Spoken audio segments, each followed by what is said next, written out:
Credit card accept करते हो? No credit, only cash. Credit card.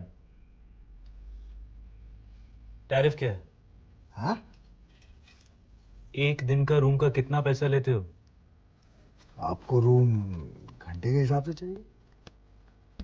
जितना पूछना उतना ही जवाब दो, समझे? एक दिन का रूम का कितना?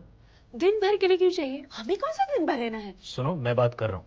हाँ, बहुत कमाल बात कर रहे हो। वैसे वैसे भी कम है। हम रूम घंटे के हिसाब से लेंगे। गीत, you not understanding what is. Be practical यार, इसमें शर्माने की क्या बात है? हमें कुछ ही घंटों का काम है। हम रूम पर आवर पे लेंगे। कितने घंटे के लिए चाहिए?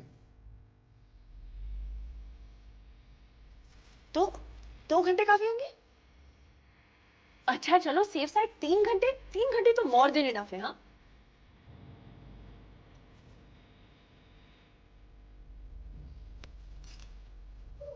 3 घंटे।